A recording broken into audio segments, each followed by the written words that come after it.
आज सभी बिडर भाई का हार्दिक स्वागत करता है। जो बिडर भाई अपना रजिस्ट्रेशन नहीं करवाए हैं वो जल्द से जल्द अपना रजिस्ट्रेशन करवाए और आश्रम में आके बैठे। यही वाली खराब हो। ऑक्शन स्टार्ट करने से पहले कंपनी का कुछ नियम और शर्त है। आप सभी भाई से रिक्वेस्ट है, आप सभी भाइयों से रिक्वेस्ट है वो ध्यानपूर्वक सुने। आपने जो ये रजिस्ट्रेशन करवाए हैं 20,120 रुपये देके, ये आपका रिफंडेबल अमाउंट होता है। अगर आप कोई गाड़ी परचेज करते हैं तो 20,000 उस अमाउंट में एडजस्ट हो जाएगा उस गाड़ी में। अगर आप कोई गाड़ी नहीं लेते हैं लास्ट तक तो आपको 20,000 रुपये जाते टाइम जिन्होंने कैश जमा किए हैं वो रिफंड हो जाएगा, और जिन्होंने अकाउंट में दिए हैं 2 से 3 दिन के अंदर आपके अकाउंट में आ जाएगा। ठीक है सर। आप सभी भाई जो भी गाड़ी यहाँ पे देख रहे हैं as is where is basis पे गाड़ी हम लोग सेल करते हैं। जो जैसा है जिस कंडीशन में है उसी कंडीशन में आपको गाड़ी मिलेगी। ठीक है सर। तो आप सभी भाई जो भी गाड़ी खरीदना चाह रहे हैं वो आप ध्यानपूर्वक देखें, चेक करें, उसके बाद आप बिडिंग करें। क्योंकि एक बार बिडिंग में सोल्ड अगर हो जाता है गाड़ी तो वो गाड़ी आपका कैंसिल नहीं होगा। कैंसिल अगर आप करवाएंगे तो वो आपको 20,000 फॉरफिट हो जाएंगे। तो आप सभी भाई ध्यानपूर्वक अपना गाड़ी पे बिडिंग करेंगे। दूसरा शर्त है कि हमारे यहाँ जो भी गाड़ी आप परचेज करेंगे उसमें बायर फीस लगता है। बायर फीस जो सेल अमाउंट होता है उसमें 2.5% आपको बायर फीस देना पड़ेगा। प्राइवेट कमर्शियल जो भी गाड़ी आप देख रहे हैं उसमें 2.5% आपका फीस है, और 2.5% फीस पे 18% आपको जीएसटी देना पड़ेगा बायर फीस पे, गाड़ी की सेल अमाउंट के ऊपर। ठीक है सर। और जो टू व्हीलर के लिए आए हैं, टू व्हीलर के लिए उसमें बायर फीस है 1500 प्लस जीएसटी। ठीक है। अगर कोई गाड़ी आप 1 लाख के ऊपर की लेंगे, ठीक है सर, तो उसमें आपको 1500 प्लस जीएसटी देना पड़ेगा, 2.5% फीस। अगर आप 1 लाख से कम की गाड़ी लेते हैं तो 1740 रुपये पड़ेगा। जो ज़्यादा होगा, अगर आपका 2.5% ज़्यादा होगा तो 2.5% आपको देना पड़ेगा। अगर 1740 ज़्यादा होगा तो वो आपको देना पड़ेगा। ठीक है सर। किसका बाइक का बता रहे? बाइक का बताओ। 1 लाख की कहाँ बाइक है? 3% है बाइक पे। 3% है 1740 सर। 1740 या 3%? हाँ, जो ज़्यादा होगा सर वो आपको देना पड़ेगा बाइकों के लिए। अगर आप कार वगैरह खरीद रहे हैं सर, कार हो गया आपका, ट्रैक्टर, जो भी है कमर्शियल भी गाड़ी, जो भी गाड़ी यहाँ पे है हमारा, बाइक को छोड़ के उसमें आपको 2.5% देना पड़ेगा प्लस 18% जीएसटी। अगर आप 1 लाख से ऊपर की गाड़ी लेते हैं, ठीक है, और 1 लाख के आपके नीचे की गाड़ी लेते हैं तो उसमें आपको 3540 रुपये कम से कम लग जाएगा, और उसमें से जो ज़्यादा होगा वो आपको देना पड़ेगा। ठीक है सर। फीस का तो आप लोग समझ गए होंगे, अगर नहीं समझे तो आप पूछ सकते हैं। उसके बाद जो हमारा तीसरा कंडीशन आता है, जो भी गाड़ी यहाँ पर खड़ी है जिस कंडीशन में है उसी कंडीशन में आपको मिलेगी। पहले बता दिया है, जो है जैसी है के आधार पे यहाँ बिड हो रही है, आपको पेपर पूरे मिलते हैं जो हमारी तरफ से दिए जाएंगे। गाड़ी ट्रांसफर की पूरी जिम्मेदारी रहती है यहाँ पे।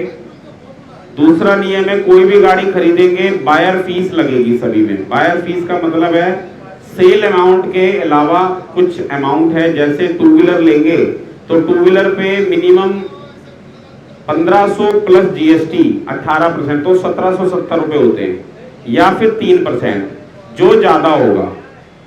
एग्जाम्पल के लिए 50,000 तक की बाइक पे 1770 रुपए, 50 से ऊपर जैसे ही कोई टू व्हीलर गया, टू व्हीलर का मतलब है बाइक स्कूटी, उस पे आपका 3% के हिसाब से कैलकुलेशन होगा। जैसे 60,000 की है टू व्हीलर तो 60,000 का 3% हो गया 1800 रुपए। 1800 रुपए पे 18% जीएसटी लगेगी, तो लगभग 2,2100 रुपए बैठ जाएगा। ठीक है जी। अब हो गए 3 व्हीलर, 4 व्हीलर, ट्रक, ट्रैक्टर, सारी चीजें सेम है। टू व्हीलर के अलावा सब पे सेम है। मिनिमम 3540 3,000 पे 18% जीएसटी लगाओगे तो 3540 हो जाएंगे। या फिर गाड़ी के सेल अमाउंट का 2.5%, जैसे आपने गाड़ी ले ली 70,000 रुपए की, कोई 80,000 की, कोई लाख रुपए तक की गाड़ी पे 3540, लाख से ऊपर जैसे ही आपका अमाउंट क्रॉस हुआ 1.5 लाख, 2 लाख, 2.5 लाख, 3 लाख, उसमें 2.5% कीमत के अलावा लगेगा। जैसे कोई 2 लाख की गाड़ी ली, 2 लाख का 2.5% हो गया 5,000 रुपए। 5,000 पे 18% की जीएसटी लगेगी 900 रुपए। 5,900 रुपए आपको अलग से देना है गाड़ी के सेल अमाउंट के अलावा। ठीक है जी, मतलब गाड़ी लेंगे उसके साथ आपकी बायर फीस लगनी है। ये दिमाग में बिल्कुल आप लोग सेट करके ही गाड़ी का जो भी बिड दें तभी दें। तीसरा नियम है, आपको गाड़ी का जो मोड ऑफ पेमेंट है, मोड ऑफ पेमेंट में हमारे यहाँ बड़ा सिंपल है। जिस नाम से आज आपने रजिस्ट्रेशन कराया है, जिस नाम से बिडर बुक ली है, ये बिडर बुक मिली है, आधार कार्ड, पैन कार्ड जिसका भी आपने दिया है अपना, उसी नाम से कोई भी पेमेंट अकाउंट में करेंगे, उसी के अकाउंट से करनी है। ना पापा, ना मम्मी, ना भाई, ना बहन, किसी के अकाउंट से नहीं। मतलब जिसके नाम से अभी बुक ली है उसी का अकाउंट यूज होगा। जो भी ट्रांजैक्शन करेंगे अकाउंट की, चाहे वो यूपीआई करें, चाहे वो आप एनईएफटी करें, आरटीजीएस करें।